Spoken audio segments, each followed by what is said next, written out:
Imagine celebrating your birthday, only to discover your husband planned the night to destroy you. Tonight's story will make you question the people you trust the most.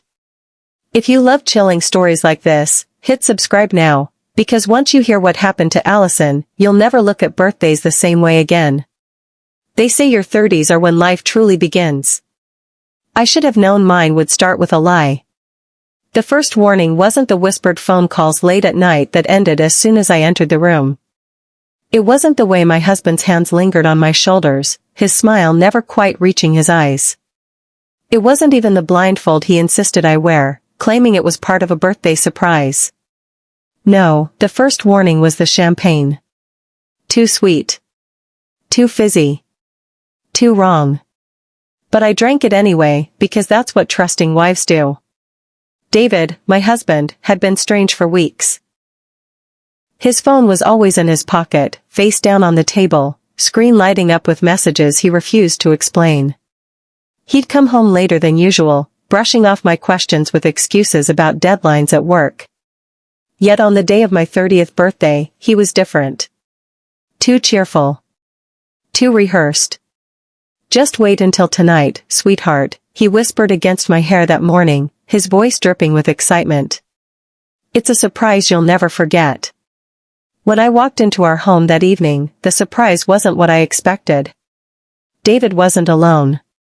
His 3 closest friends, Tyler, Eric, and Chris, were there too.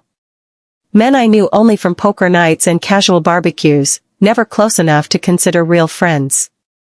They stood in our living room with drinks in hand, grinning like they shared a secret. "Happy birthday, Allison," Tyler said smoothly, his gaze sharp as a knife.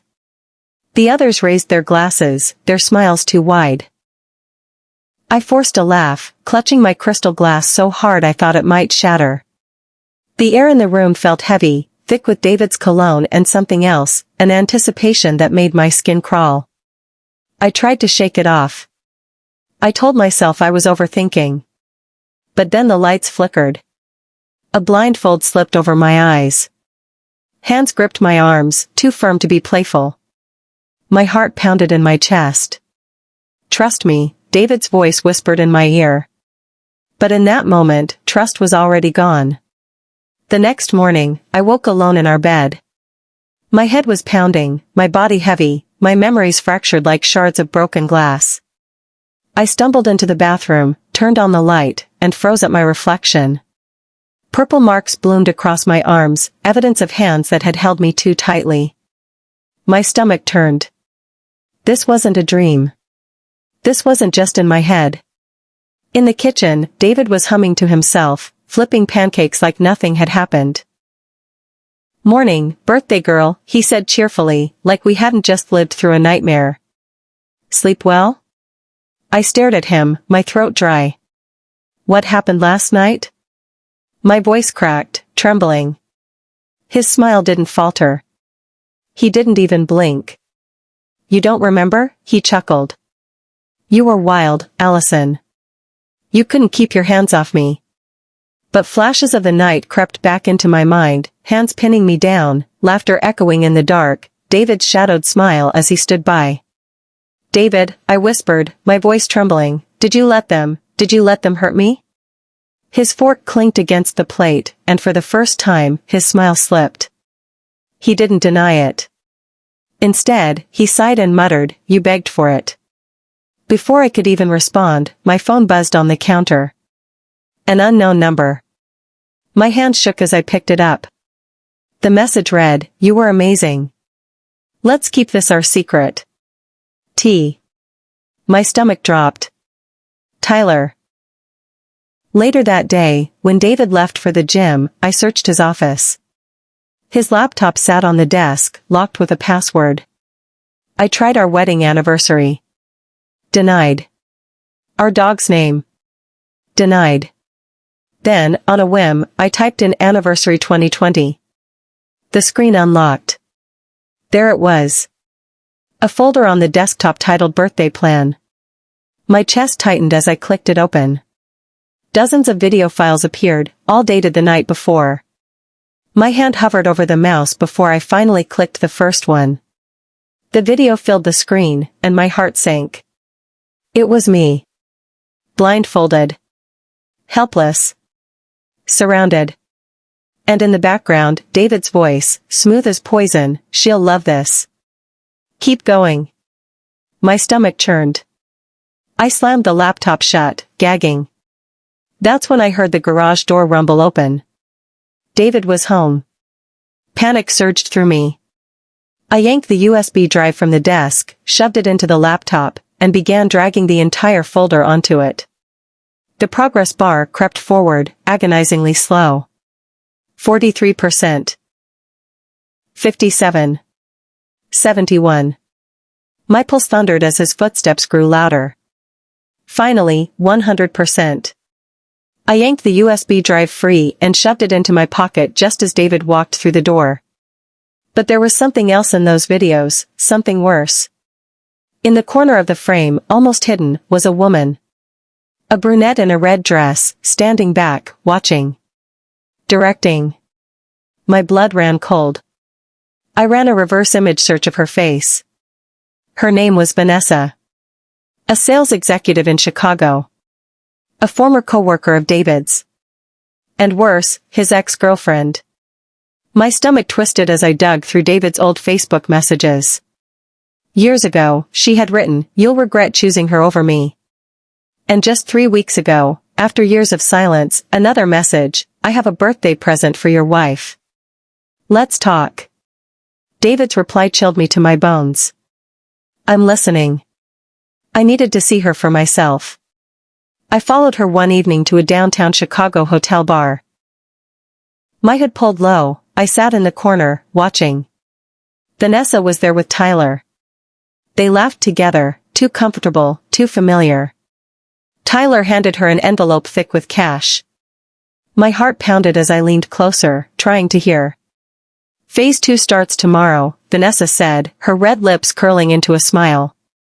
"She'll never see it coming." My chair scraped against the floor as I bolted. Tyler's eyes locked on mine, but I didn't wait. I ran. That night, David was waiting for me. He sat at the kitchen table, a half-empty bourbon bottle in front of him. "Sit down," he ordered, his voice cold. I didn't move. My hand closed around the USB drive in my pocket. "I saw the videos," I said, my voice shaking. His glass froze halfway to his lips. For a long moment, there was only silence. Finally, he sighed. "You weren't supposed to see those." Tears burned in my eyes. "So it was a setup? You gave me to them?" "You wanted it too," he snapped, his face twisting. "You begged." "I was drugged." I screamed. Vanessa was there. Directing everything. "Why?" He slammed the glass down, whiskey spilling across the table. "She owed me a favor," he growled. Before I could reply, his phone buzzed on the table. A new message flashed across the screen from Vanessa, "She's not alone. Check the porch." The doorbell rang. When I opened the door, Tyler stood there, holding roses. "Happy belated birthday," he said with a grin. But when he saw the gun in my hand, his smile faded. Chaos erupted. David lunged at me, twisting my arm until the gun clattered to the floor. Tyler dove for it, but I kicked him hard, sending him sprawling. Sirens wailed in the distance. Red and blue lights flashed across the walls. David was rushed to the hospital, unconscious. The doctors said head trauma might cause permanent memory loss. But when I leaned close and whispered his name, I saw a flicker of recognition in his eyes. He wasn't as broken as they claimed. That's when my phone rang. An unknown number. A voice, smooth and cold, spoke on the other end. "You left quite a mess tonight," the man said. "Vanessa tells me you're unpredictable." My breath caught in my throat. "You're the one David owes," I whispered. The man chuckled, low and dangerous. "David owes everyone. But you're something special." The next day, I met him. A restaurant in downtown Chicago, all white marble and red roses. Vanessa sat at the bar, swirling a martini, but she didn't speak. She only nodded toward the shadowed booth in the back. The man waiting for me wore a tailored suit and a smile that didn't reach his eyes. "Allison," he said smoothly. "The infamous birthday girl." His name was Simon Cole, CEO of Velix Corporation. David's former boss. He slid a photo across the table. David laughing with another woman. A blonde. "Her name is Rachel," Simon said. "They married in the Bahamas last year." The room spun. My stomach turned to ice. My husband wasn't just unfaithful, he was living a double life. Simon leaned closer, his eyes cold. "He was stealing from me. And you, Allison, were his insurance policy." He slid a contract across the table. "A confession of David's embezzlement." "Sign it," he said, "and I'll destroy him." "Refuse, and you fall with him." I stared down at the paper, my hands trembling. In my pocket, the stolen USB drive burned like fire. Slowly, I placed it on the table. Simon's eyes narrowed. "Happy birthday to me," I whispered. "If you're still here listening, I need to know, what would you do if you found those videos on your partner's computer? Drop your answer in the comments, I'm curious to see who's brave enough to speak up. If you were in Allison's shoes, would you sign that contract, or burn it and run? Tell me in the comments below. And if this story sent shivers down your spine, hit that like button, subscribe, and turn on the bell, because there are even darker stories waiting for you.